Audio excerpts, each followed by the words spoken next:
Enfin, une soirée positive. L'OM s'offre une finale pour aller en Europa League. Et dans le contexte actuel, on était plutôt amené à regarder vers le bas, c'est-à-dire vers la Conference League, voire envisager un scénario où on ne joue pas de Coupe d'Europe tout court. On gagne ce match avec une deuxième mi-temps plutôt positive dans la manière, on va en parler. Et en plus de ça, Monaco a perdu, ce qui est une bonne nouvelle. Parce que même admettons, si on fait une contre-performance, si on s'incline contre Rennes, Monaco va jouer à Strasbourg. Donc on pourrait être 6e dans le pire des cas et au moins assurer notre place en Conference League. Oui, c'est pas glorieux de parler d'ainsi, mais dans la saison calvaire de l'OM, c'est déjà mieux que rien. D'être européen, c'est ce qui compte. Après maintenant, il faut viser la 5e place et battre ces Rennais dimanche prochain, qui eux auront beaucoup plus d'enjeux que nous encore, parce qu'ils peuvent viser la 4e, voire la 3e place. Déjà pour le match marseillais, je vous remercie d'avoir été nombreux pendant le match que j'ai commenté. Merci à vous aussi de liker la vidéo comme d'habitude. Malgré la victoire, c'est vrai que ça a été poussif, très douloureux. J'ai eu très peur à l'entame de match, où le Havre s'offre 2 grosses occasions. On avait beaucoup de mal au milieu de terrain à bien ressortir le ballon. On a eu uniquement l'occasion sur le coup franc rapidement joué par Højbjerg et la spéciale de Gouiri à la Benzema s'est enroulée côté opposé. Mais sinon, que de difficultés dans le jeu pour bouger ce bloc du Havre. Et pire, ils nous ont eux particulièrement bousculé avec leur jeu sur les côtés, la vitesse Soumaré, de Doucouré. Donc on s'en sort bien avec ce résultat de 0-0 à la mi-temps. Parce que c'était un match bis repetita avec les précédents. Ça manquait de hargne, d'envie, beaucoup de déchets techniques, c'est ça qui était le plus flagrant. Et un manque cruel de créativité. Où même Greenwood était un peu en dedans. En deuxième mi-temps, j'ai vu un OM avec un autre état d'esprit. Dès l'entame de match, on est beaucoup plus dans le camp adverse. Avec un jeu qui penchait plutôt vers la gauche. Et puis il y a des centres, il y a des coups francs. Et ce penalty obtenu sur une main décollée. Alors certes, c'est un penalty un peu heureux, mais il y a penalty, quoi qu'on en dise. Il n'y a rien à dire.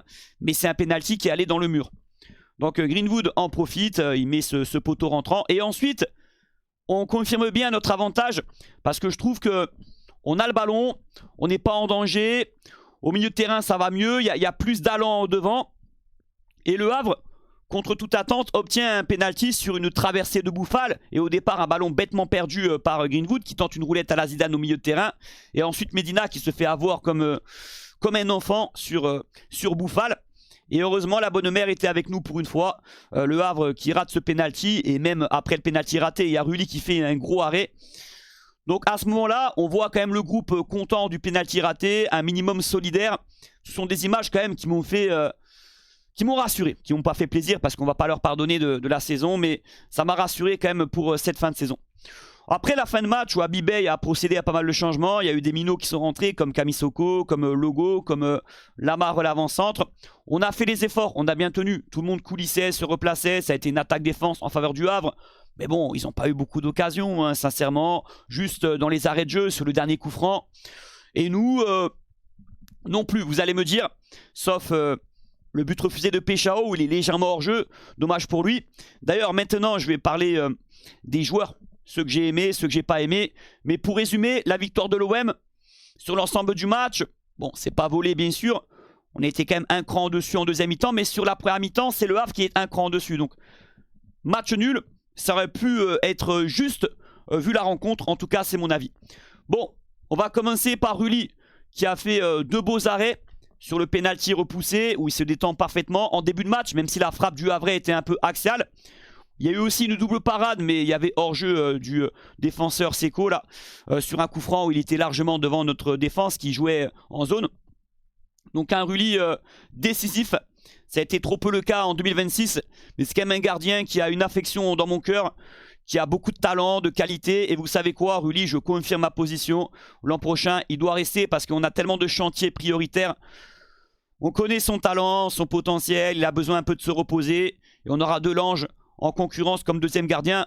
Je maintiendrai nos 2 gardiens de but, tout simplement. En défense centrale, Medina, il a tenu en première mi-temps. Il était souvent bien placé pour contrecarrer pas mal d'actions havraises. Après, bon, sur le penalty, il est dépassé. Il est parfois aussi un peu en retard, il faut le reconnaître. Donc un Medina moyenna ce soir pour moi. Balerdi, ça a été, à part 1 ou 2 erreurs de relance, comme d'habitude, il a gagné quand même beaucoup de duels. Pavard a fait une première mi-temps catastrophique avec beaucoup de contrôles ratés, beaucoup de fautes bêtement concédées. En deuxième, ça a été mieux quand même. Il s'est porté sur son couloir. Il a été disponible un minimum. Il a joué propre. Emerson a eu du mal. A perdu beaucoup de duels. Il était dépassé par la vitesse de Soumaré ou de Doucouré. Par contre, en deuxième mi-temps, il s'est amusé. Il s'est régalé. Il a porté du danger dans le camp adverse. Il s'est beaucoup projeté.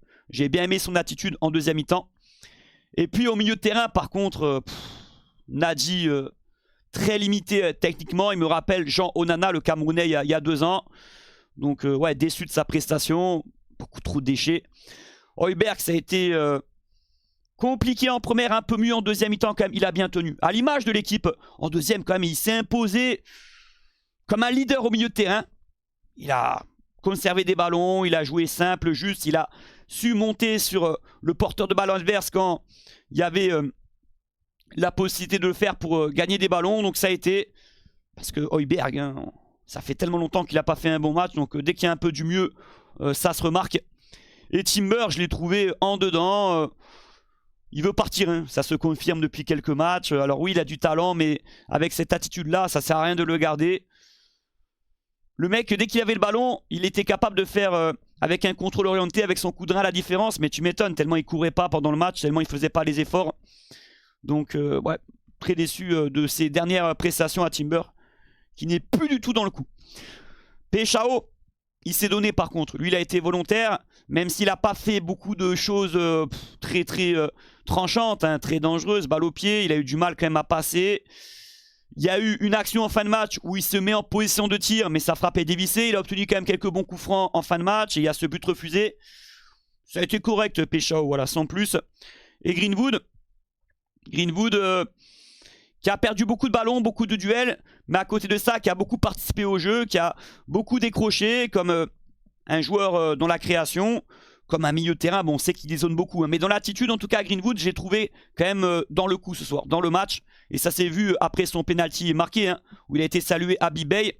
Bon, il y a eu des conflits entre les deux, on va pas se le cacher. Il n'y a pas du bruit pour rien comme ça, mais c'est vrai que ça a été un peu grossi par la presse. Apparemment, à mon avis, de ce qui se dit, les choses se sont un petit peu... Ça a été exagéré, tout simplement. Mais Greenwood s'est donné, même si Greenwood, des fois, a joué trop facile. Ça a été le problème. Bon, Guiri, on l'a pas vu en début de match pendant 30 minutes. Ensuite, il a beaucoup plus décroché, il a dézonné, s'est excentré. Je l'ai trouvé intéressant sur quelques actions quand même en fin de première mi-temps. Et puis en deuxième, pas grand-chose à signaler. Un match moyen de Guiri. Bon, il rate une occasion, mais il était hors jeu quoi qu'il arrive. Voilà, voilà. Et puis les rentrants, les jeunes ont été plutôt volontaires. Notamment Lago, Kamisoko. Ils ont été là pour bien défendre. Et Vermeuren, très belle entrée. Oh, il a gagné beaucoup de ballons au milieu de terrain. Donc voilà, pour résumer un petit peu mon avis sur les joueurs. Maintenant, place à dimanche prochain. Où si on gagne, on sera quoi qu'il arrive 5e au classement en Europa League. La 4e place est terminée et j'y croyais pas avant ce match. Donc là, c'est simple. On peut terminer entre la 5e et 7e position. Si jamais on perd contre Rennes et Monaco gagne à Strasbourg, on est 7e. Et donc on sera soit en Conference League si Lens gagne la Coupe de France ou soit sans Coupe d'Europe. On est 6e. Là, je vous fais les mathématiques rapidement. On est 6e si on perd contre Rennes et que Monaco ne gagne pas à Strasbourg. On sera au pire des cas 6e. Et on est 6e si on fait match nul contre Rennes. Un nul contre Rennes, ça serait un mauvais résultat parce qu'on restera 6e. Par contre, si on gagne Rennes, encore une fois, on est 5e. Donc c'est simple à comprendre. Alors, quelle est ma préférence ? Bah, la réponse, elle va être simple, basique. Je préfère jouer l'Europa League que la Conference League. Même si je comprends les arguments de certains qui voient en la Conference League un parcours plus accessible pour enfin regagner un trophée et être à jamais les premiers, même si on ne peut pas parler de ça avant de jouer la compétition. Il faudra faire le parcours qu'il faudra. Mais l'Europa League, c'est plus de recettes, c'est plus de prestige. Et c'est une compétition auquel on a fait des grandes choses à 4 reprises sur les 27 dernières années. Et avec ce format-là, c'est encore plus accessible qu'avant. Donc, il faut viser cette 5e place, bien entendu. Après, j'ai écouté Abibey en conférence de presse. Bon, il était content. Il a envie de bien finir avec l'OM. Je ne sais pas si au fond de lui, il croit au fait de rester au club la saison prochaine. Admettons, dans le meilleur des scénarios, l'OM peut finir 5e.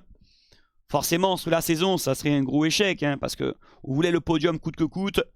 Mais au vu de ce qui se passe depuis 2-3 semaines, on s'en sortirait bien quand même, très très bien. Donc est-ce que McCourt, enfin, surtout Lorenzi, accepterait de garder Bay en fin de saison? La réponse est vite répondue pour moi, c'est à mon avis non. Mais Bay peut essayer de jouer sa cartouche jusqu'au bout. C'est son jeu, j'ai envie de dire. Mais voilà, il sera plus à l'OM, même si on finit bien contre Rennes. D'ailleurs, l'ambiance au Stade Vélodrome ne sera pas au rendez-vous. Ça aussi, je vous le rappelle, les groupes de supporters ne changent jamais d'avis. Même par rapport aux résultats, ils ont pris une décision, ils vont s'y tenir. Et on peut la comprendre. Je sais que la plupart, on la respecte totalement. Bien que ça sera un match avec beaucoup d'enjeux sportivement pour la suite du club, pour le mercato cet été, pour le nouveau projet qui va naître avec Lorenzi et le nouvel entraîneur certainement. Mais après, les joueurs, bien sûr que on n'en peut plus et que cette équipe n'a plus... Alors, cette victoire va peut-être donner un petit regain à l'équipe, un petit regain, mais le problème, c'est que les joueurs, ils savent très bien, ils sont conscients que la plupart vont partir, ils veulent partir cet été. Et nous, on ne veut plus les conserver pour la plupart. Donc, au niveau de l'implication, ça m'inquiète un peu pour le match contre Rennes. Eux, ils vont jouer le match de la décennie parce qu'ils peuvent se qualifier en Ligue des Champions. C'est arrivé une fois en 2020 pendant le Covid. Mais pour Rennes, ouais, ça fait un petit moment et ça peut être phénoménal en plus devant leur ancien entraîneur Habib Beye. Donc oui, le contexte dimanche prochain ne va pas être simple, avec des joueurs qui vont jouer leur dernier match sous le maillot de l'OM, avec un entraîneur qui est partant, on le sait, même les joueurs entendent ce qui se dit. Il y a un Vélodrome qui sera très très silencieux. Voilà. On parlera de ce match contre Rennes la semaine prochaine, on aura le temps. On va aussi, en principe, avoir l'officialisation de l'arrivée de Lorenzi. Ça a été confirmé encore par plusieurs médias aujourd'hui. Mon avis rapidement sur cette arrivée, c'est un homme qui a su, avec Brest, travailler avec peu de moyens et bien travailler sur la durée, sur la longévité. C'est quelqu'un qui a un réseau important dans le championnat français, qui a su flairer des bons coups encore une fois. D'ailleurs, j'aimerais qu'on se porte beaucoup sur le championnat hollandais, belge, voire portugais, et qu'on flaire les meilleurs talents dans ces championnats-là. Pourquoi? Parce que c'est pas très cher. Il y a des coups à faire parce qu'en Ligue 1, Lorenzi va s'en rendre compte.